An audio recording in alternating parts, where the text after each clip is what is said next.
person meant that we had to make our own decisions. It meant we get to define ourselves. It meant we were becoming more mature and responsible.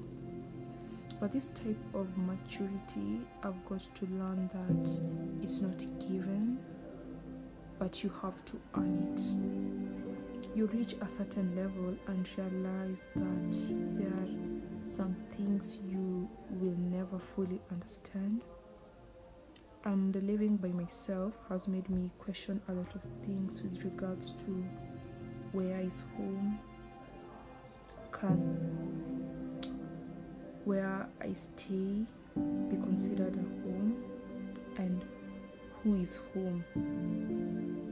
Is it a feeling, a physical space, or is it a person?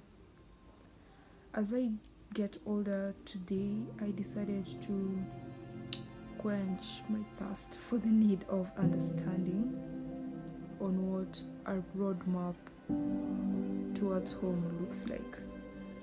So I took a solo trip to Kampala. It was scary at first. I felt way outside my comfort zone, and maybe I guess this is what building character really feels like. Kampala gave me patience. The people were very warm and honest. It gave me courage. Once in a really long time, I felt limitless. It taught me how to listen and when to block the noise. I was impressed with my similarities and differences with Ugandans, and I realized they are really good storytellers. And for this, I just had to be a good listener. I particularly enjoyed my time and conversation with the artists. I met a writer who moved to Uganda 10 years ago. She had this great ability to capture naked truths about our self-thoughts. The self-expression in her work showed the embarrassing truths of rage that we have bottled up. As humans, we bear so much hatred towards self, but tend to be kinder to others. I also met a visual artist who was building an art space from scratch. She was elated that her dreams were coming to life, but scared at the same time. But what I loved about her journey was her ideation of being a courageous woman and confident in oneself.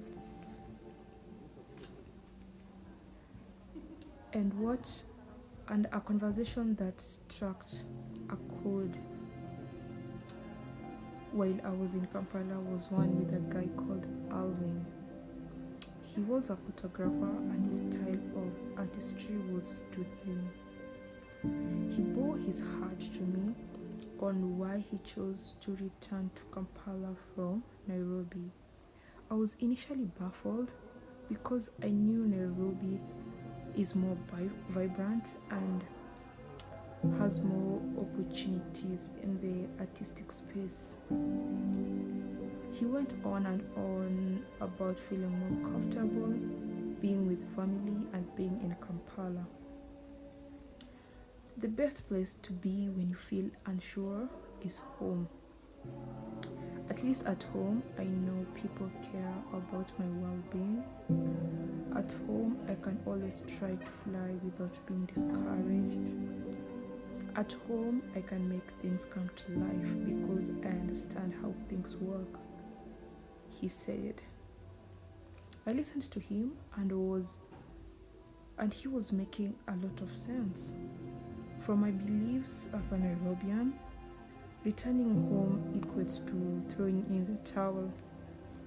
It is a sign of surrender to life, giving in to the struggle, and it shows hopelessness. I wasn't raised a quitter, but I understood Alvin.